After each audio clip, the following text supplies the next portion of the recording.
Olá, pessoal! Sejam bem-vindos à nossa primeira aula aqui no meu canal Pesquisa Sem Enrolação. Hoje nós vamos ter a nossa primeira aula super importante, como prometido no vídeo anterior. Mas antes disso, vou fazer minha autodescrição. Sou uma mulher branca, de cabelos no tom a raiz escura, um castanho escuro, o restante do cabelo em tons de loiro. Estou usando um óculos em tom rosé, um batom em tom de rosa, uma blusa verde, um colar de pérola e estou usando no braço um relógio e uma pulseira e hoje as minhas unhas estão pintadas na cor de azul. Então, pessoal, hoje nós vamos falar sobre um ponto bastante importante que devemos nos atentar quando recebermos uma pendência emitida pelo CEP. Então, o tema da nossa aula de hoje é: siga as instruções e evite uma segunda pendência emitida pelo CEP. Bora lá aprender? Vamos lá. Então, qual é o conteúdo que eu quero trazer para vocês hoje? Quando nós recebemos uma pendência emitida pelo CEP, vem um aviso no parecer, lá na parte de baixo. Eu acredito que algum de vocês já tenham visto, né? Já tenham recebido essa pendência, já tenham dado aí de cara com esse textinho. Então, eu vou ler ele para vocês. Em face à discussão acima, o protocolo encontra-se pendente. Oriento para que, numa próxima submissão, você revise o cronograma de atividades, para que não fique obsoleto em relação aos prazos de tramitação e análise deste CEP. Um cronograma defasado torna o projeto passível de não aprovação. Esse é o quesito que eu quero discutir com vocês hoje. Receberam uma pendência. Aí atualizaram no projeto de pesquisa, no TCLE, no TALE.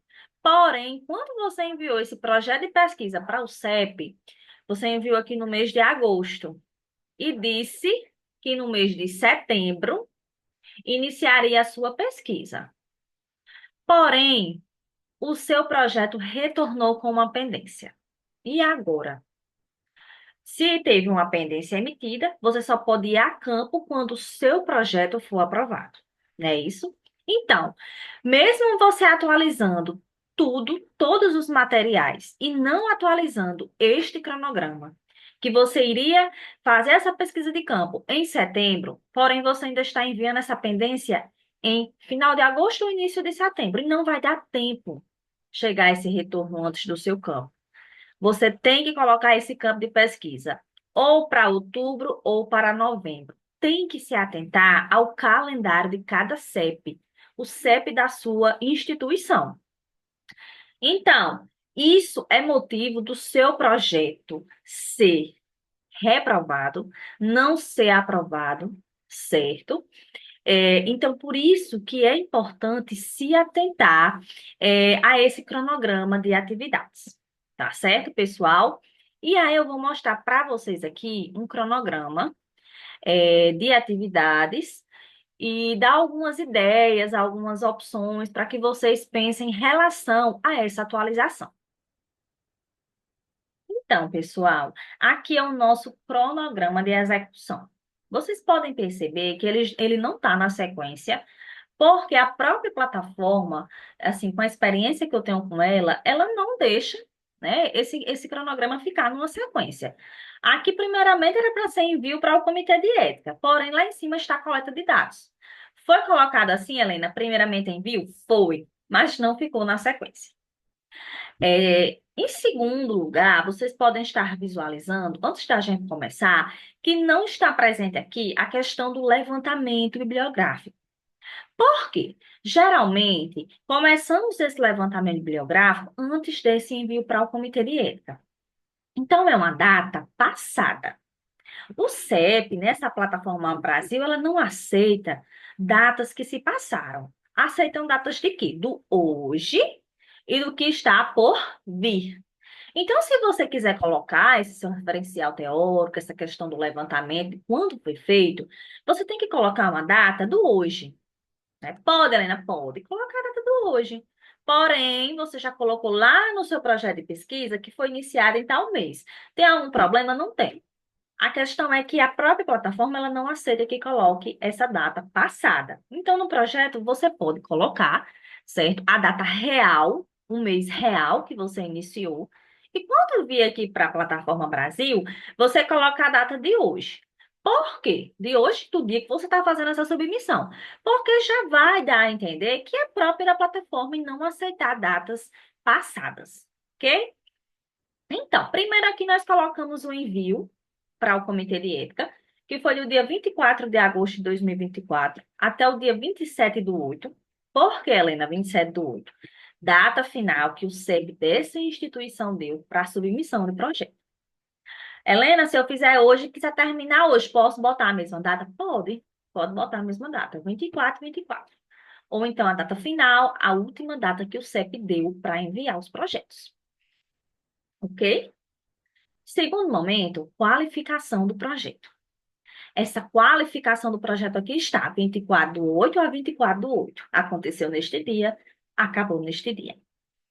Terceiro momento, coleta de dados.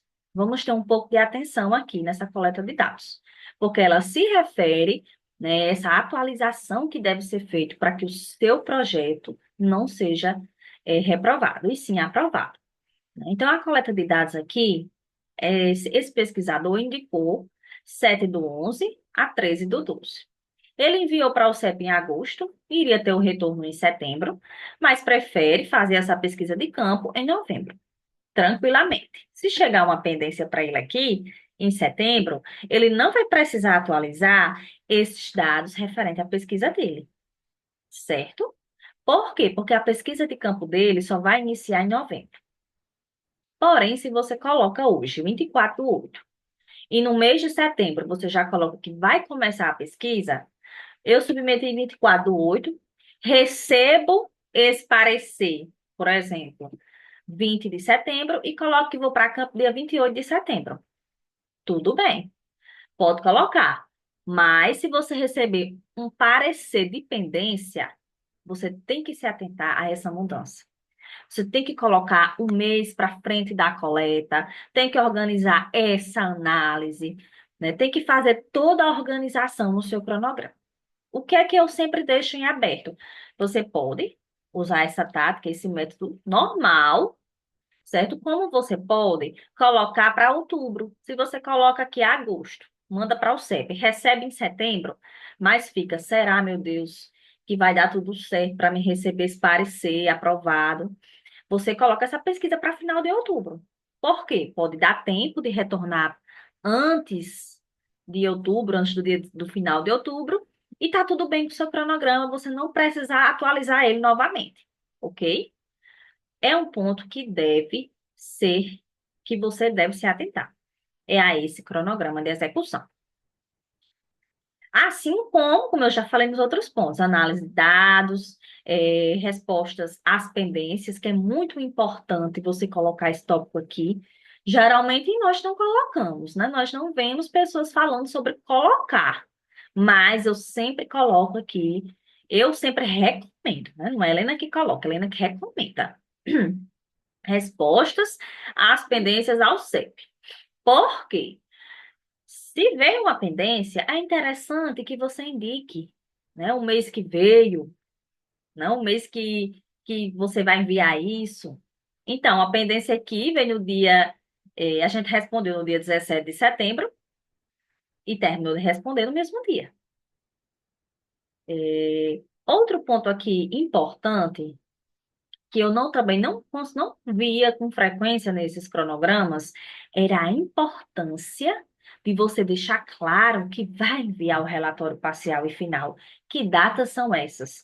Porque quando você vai mandar uma declaração, aquele documento, declaração do pesquisador, você se compromete em enviar esses relatórios. Então, quando é que você vai enviar esses relatórios? Relatório parcial do CEP. Geralmente é quando a gente está no meiozinho da pesquisa, tem colhido já algumas coisas, então você envia para saber se mudou alguma coisa. quantas pessoas você já conseguiu realizar a sua pesquisa, como é que ela está? E o final, quando você conclui tudo, defende e envia para o CEP se houve mudanças, né? E aí é mudanças de tema, de alguma coisa do tipo que precisou melhorar, né? E é importante também você falar sobre isso. Então, pessoal, é mais sobre isso a aula de hoje. Se atentem ao cronograma de execução para que você evite uma segunda pendência emitida pelo CEP.